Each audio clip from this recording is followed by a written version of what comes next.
नमस्कार। कौन बनेगा मुख्यमंत्री आज जोरदार दस्तक दे रहा है नालंदा में। नालंदा, जी हाँ, नालंदा जो कि भगवान बुद्ध की कर्मस्थली है, महावीर की निर्वाण स्थली है, मगर सियासी तौर पर ये मुख्यमंत्री नीतीश कुमार का गढ़, उनकी जन्मस्थली, कर्मभूमि, जो भी कह लें आप। मगर मुद्दे यहां मुबाहे खड़े हुए हैं, चाहे यहां पर अतिक्रमण का मुद्दा हो, ट्रैफिक जैम का मुद्दा हो, पिछले 6 महीने में जिस तरह से अपराध का ग्राफ बढ़ा है, वो तमाम मुद्दे हों, नालंदा में बदस्तूर बने हुए हैं। इससे पहले कि मैं अपने तमाम पैनलिस्ट का परिचय कराऊं, हम आपको बता दें कि हर बार की तरह इस बार भी आज भी हम दिन के बड़े सियासी मुद्दे पर बहस करेंगे। और आज जिस मुद्दे पर हम बहस करने वाले हैं वो है भीम सिंह, जो कि पहले जनता दल यूनाइटेड में थे, सरकार में मंत्री थे, अब वो शामिल हो रहे हैं बीजेपी में। वो भीम सिंह जिसे प्रधानमंत्री नरेंद्र मोदी ने निर्लज्ज कहा था। तो बड़ा सवाल ये कि अब निर्लज्ज कौन है? निर्लज्जता की सीमा तो तब आ जाती है जो जनता के चुने हुए प्रतिनिधि मंत्री परिषद में बैठे हुए व्यक्ति ये बयान दे दें कि सेना में तो लोग बनने के लिए ही तो जाते हैं।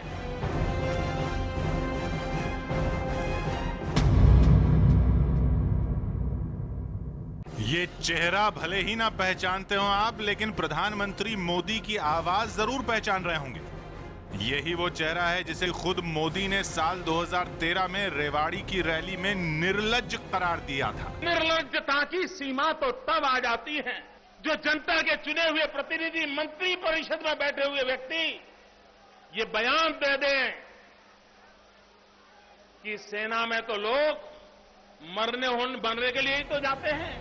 बिहार में विधानसभा चुनाव के लिए 2 चरणों का मतदान हो चुका है और तीसरे चरण के मतदान से पहले बीजेपी के बड़े बड़े नेता उस भीम सिंह का फूल मालाओं से स्वागत कर रहे हैं जिसके बयान पर पूरे देश के सामने मोदी ने ऐसे नेताओं के होने पर ही शर्मिंदगी जताई थी। उस वक्त भीम सिंह बिहार की नीतीश सरकार में ग्रामीण विकास मंत्री हुआ करते थे। अगर आप आंसू नहीं बहा पाते हो तो मत बहाओ, लेकिन मेरे देश के लिए जीने मरने वाले सैनिकों का अपमान मत करो। ये पूरा मामला आज से करीब 2 साल पहले अगस्त 2013 का है, जब पाकिस्तान के हमले में 5 भारतीय जवान शहीद हो गए थे। पूरा देश गुस्से में था और शहीद होने वाले 5 जवानों में 4 जवान बिहार के थे। उस वक्त मंत्री रहे भीम सिंह से पूछा गया था कि जब शहीदों के पार्थिव शरीर एयरपोर्ट पहुंचे तो उनके सम्मान में वो वहां क्यों नहीं गए। तो शहादत का सम्मान करने के बजाय बड़ी ही बेशर्मी के साथ भीम सिंह ने संवेदनहीनता की ऐसी मिसाल पेश की थी, ये कहकर कि 4 जवान शहीद हुए, राजकीय सम्मान सरकार ने दिया। जवान तो शहीद होने के लिए ही होते हैं ना, सेना में और पुलिस में नौकरी क्यों होती है? आप एयरपोर्ट पर नागरिक के तौर पर थे कि ड्यूटी में थे? लेकिन सर सरकार भी तो राजकीय सम्मान दे। नहीं, आप ड्यूटी में थे ना, आपके बाबूजी गए थे वहाँ। भीम सिंह के बीजेपी में शामिल होने के कुछ घंटों के भीतर ही एनडीए में फूट पड़ गई है। कुशवाहा की पार्टी आरएलएसपी ने शहीदों का अपमान करने वाले भीम सिंह को बाहर करने की मांग की है। हम लोग पार्टी मेरी एनडीए में शामिल है, एनडीए के घटक दल होने के नाते हम लोग अपने भी तो व्यू रख सकते हैं ना। गुलामी नहीं ना चल रही है, लोकतंत्र है ना, लोकतंत्र में हम लोग हैं, तो लोकतंत्र में ऐसे लोगों की जगह नहीं है, क्योंकि बात विकास पे होनी चाहिए, बात सेना के अपमान पे नहीं होनी चाहिए। तो आइए मैं अपने तमाम पैनलिस्ट आपका परिचय करा दूं। हमारी तरफ से जनता दल यूनाइटेड की तरफ से राजू यादव साहब हैं। अब यहां पर जो खाली जगह आप देख रहे हैं, यहां पर बीजेपी के अमरकांत भारती साहब को आना था। 2 बार वो आश्वासन दे चुके हैं मगर अभी तक नहीं पहुंचे हैं, इंतजार रहेगा उनका। हमारे साथ सीपीआईएमएल की तरफ से अरुण यादव साहब हैं, आप दोनों का स्वागत है और इंतजार रहेगा हमें अमरकांत भारती जी का भी। तो आपने बहस में जैसे अभी सुना, प्रधानमंत्री नरेंद्र मोदी ने निर्लज्ज कहा था भीम सिंह के लिए, और अब वो उनके साथ शामिल हो गए हैं। क्या कहेंगे आप? देखिए, वो उस समय जो सेना के जवान शहीद हुए थे उसके पर जो उनका वक्तव्य आया था, उनके वक्तव्य के जो आया था उसी पर जो है प्रधानमंत्री जी नरेंद्र मोदी जी उनको निर्लज्ज बोले थे, और आज बाजे गाजे के साथ जो है उनका स्वागत करके पार्टी में शामिल करा रहे हैं। तो समझ जाइए कि निर्लज्ज कौन है। निर्लज्ज कौन है यहाँ पर? अरुण यादव बताइए, निर्लज्ज कौन है? सबसे पहली बात तो ये है कि भाजपा कब क्या बोलेगी, खुद अपने ही चीजों को कब खंडन कर देगी, ये नहीं कहा जा सकता। भाजपा का सबसे बड़ा बात है कि आज निर्लज्जता की तरह तो वो वोट मांग रहे हैं। जिन चीजों को उन्होंने कहा लोकसभा में, जिस वादा को किया जनता के सामने, एक भी वादा को उन्होंने पूरा नहीं किया। ठीक है, वादे कोई पूरी नहीं किए, मगर मुझे ये बात बताइए, वो बात अलग है, मगर ये तथाकथित निर्लज्ज नेता आपकी पार्टी में भी थे, आपकी पार्टी से भी नहीं गए, क्यों? आपने उस निर्लज्जता को क्यों बर्दाश्त किया साहब? देखिए, वो निर्लज्ज जो उन्होंने कहा, नरेंद्र मोदी जी निर्लज्ज बोले, तो अब तो निर्लज्ज को शामिल करा। नरेंद्र मोदी जी को भूल जाइए, अब अपनी बात बताइए। मैं आपसे क्या पूछ रहा हूं सवाल यहाँ पे? मैं आपसे पूछ रहा हूँ कि अगर भीम सिंह ऐसे हैं तो इतने देर तक आपकी पार्टी में क्यों थे? पार्टी में संत रहे, पार्टी में रहे कहाँ? पार्टी से तो उनको दरकिनार कर दिया गया था। अब जो है नरेंद्र मोदी जी पार्टी में बाजे गाजे के साथ शामिल कर रहे हैं। चलिए, हम आपको बता दें, अब हम रुख करेंगे स्थानीय मुद्दों का। हमें अब भी इंतजार है अमरकांत भारती का, क्योंकि बीजेपी के अमरकांत भारती ने 2 बार आश्वासन दिया, अभी तक नहीं पधारे हैं। हम उम्मीद करते हैं चमत्कार होगा और वो यहां पहुंचेंगे। बहरहाल हम आपको बता दें कि एक बार फिर नालंदा शहर में जनता के सामने हमने सर्वे किया। तमाम जो आंकड़े हैं इस वक्त आपके टेलीविजन सेट्स पर फ्लैश हो रहे होंगे, मगर जो बड़ा आंकड़ा है वो ये कि मुख्यमंत्री की तौर पर जो सबसे पॉपुलर दावेदार हैं उसमें किसी को हैरत नहीं होनी चाहिए। 64% के साथ नीतीश कुमार हैं और 33% मिले हैं सुशील कुमार मोदी को। तो जाहिर सी बात है कि नालंदा जो कि गढ़ माना जाता है नीतीश जी का, वहां पर उनका कोई जवाब नहीं। चलिए अब आते हैं हम स्थानीय मुद्दों पर। मुझे बताइए नगर निगम का दर्जा हासिल हो गया है नालंदा को, मगर यहां अतिक्रमण की समस्या है, ट्रैफिक जैम से हम खुद होकर आए हैं और ये हाल है मुख्यमंत्री जी के जन्मभूमि का। दुर्गा पूजा का समय है, मूर्ति विसर्जन है, इसके लिए ट्रैफिक जाम हो सकती है, लेकिन ये समस्या परमानेंट नहीं है। इसकी जो है अतिक्रमण की यहाँ समस्या नहीं है। अतिक्रमण की समस्या वो लगातार जो है उस पर अतिक्रमण से मुक्त करने का प्रयास ही हो रहा है साहब। अभी तक 10 साल बाद अभी भी ये प्रयास कर रहे हैं। ट्रैफिक की समस्या तो अस्थायी रूप से मौजूद है बिहार शरीफ में, और जब भी बिहार शरीफ का ट्रैफिक, हमको तो लगता है कि मतलब कि पूरा कोलैप्स है।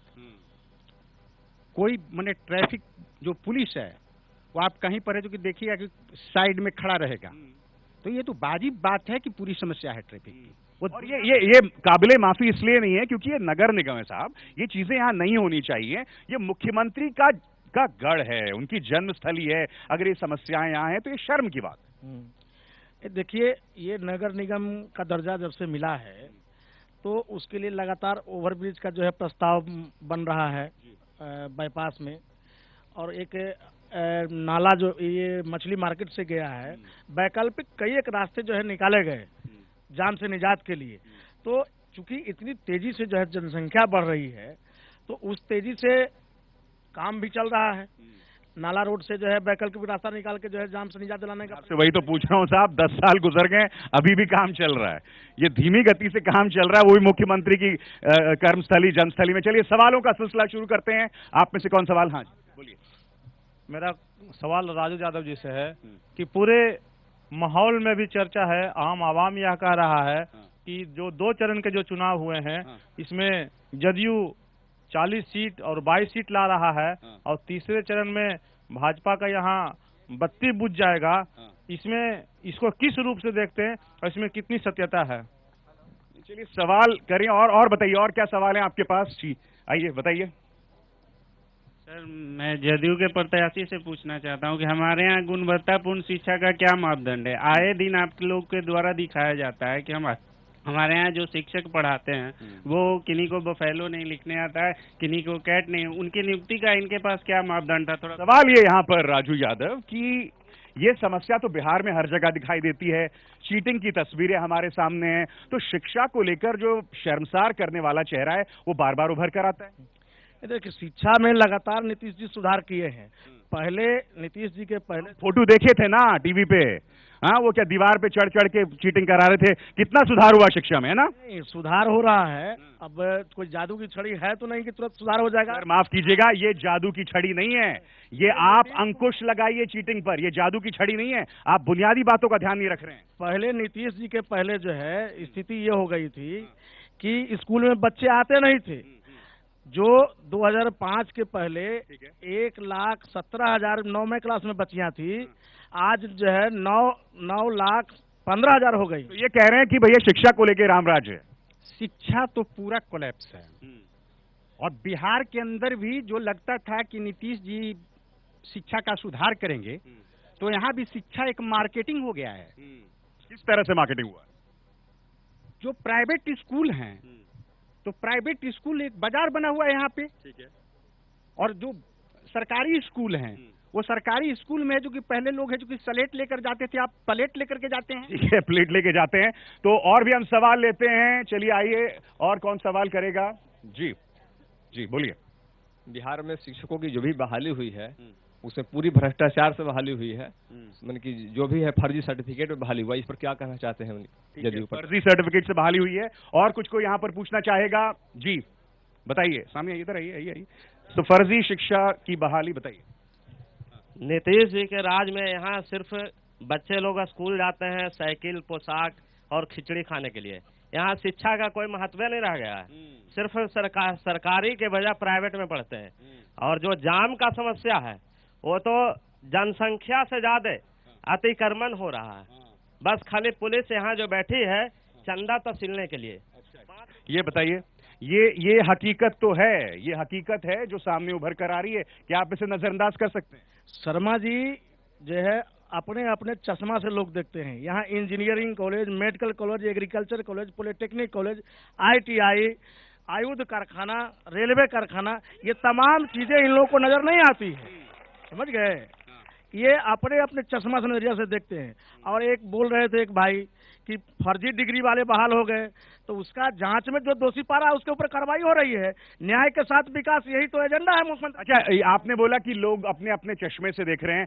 अब ये बताइए, आप कौन से चश्मे से देखते हैं जहां एक छोटे बच्चे की हत्या कर दी जाती है? हाँ, इसके अलावा रहुई में 2 लोगों को पीट पीट कर मार दिया जाता है, और हमें वो तस्वीर याद है किस तरह से एक स्कूल के डायरेक्टर को लाठी से पीट पीट कर भीड़ ने मार दिया। ये सब तो यहां हो रहा है साहब, नीतीश की जन्मस्थली में। नहीं, ये एक चीज देख लीजिए कि ये सबसे बड़ा जो है, कहीं कोई मामला जो है ये होता है तो अफवाह कहीं कहीं लोग इतना ज्यादा कर देते हैं कि उसी में आवेश में कुछ घटनाएं। सारी अफवाह नहीं है, तो क्राइम का इशू है, ये तो क्राइम का मुद्दा है ना यहाँ पर। क्या इसको अफवाह बताया जा सकता है? जो मैंने अभी क्राइम की 3 आपके सामने मिसालें पेश की है, क्या ये सिर्फ अफवाह है? मैं शुरुआत से बात करता हूँ। नीतीश जी बोले कानून का राज, और यहाँ पर सबसे बड़ी हत्यारी जो रणवीर सेना है, उस पर जो आमिर दास आयोग बना, उसको भंग कर दिया गया, और सीधे तौर पर आप देखिए उसको खुला छूट छोड़ दिया गया, जिसकी बातें उभर करके आई है। अगर कानून का राज होगा तो अपराधियों को पकड़ करके बंद किया जाएगा। आमिर दास आयोग को किस आधार पर भंग किया गया, इस पर कोई जवाब नहीं दिया नीतीश कुमार ने। बहरहाल हमें अब भी इंतजार है भारती जी का, अमरकांत भारती जी का। बीजेपी से आप देख सकते खाली है, और आश्वासन के बावजूद वो यहाँ नहीं पहुंचे हैं। और सवाल हम लेते हैं। जी बोलिए सर। यहाँ जिस तरह से देख रहे हैं, बिहार का मुख्य विपक्षी दल बीजेपी है, उसके यहाँ कोई लोग नहीं आते हैं। नालंदा में इतना विकास हुआ है नीतीश कुमार जी द्वारा, इसलिए विपक्षी यहाँ टिक नहीं पा रहे हैं, कहीं पब्लिक को फेस करने के लिए तैयार नहीं है। यही स्थिति है नालंदा में। पब्लिक को फेस करने के लिए तैयार नहीं है, इनका ये दावा है। बोलिए सर। मैं तो चाह रहा था कि यहाँ भाजपा के कोई भी प्रतिनिधि हो, जो 18 साल से मैं 18 महीने से जो मैं ठग पाया हूँ उनके सुनहरे सपनों के लिए, मैं उनसे खास जवाब चाह नहीं। अब क्या करें, जो है सो है। जी बोलिए। नीतीश कुमार के राज में हम लोग बहुत सुकून है। हम लोग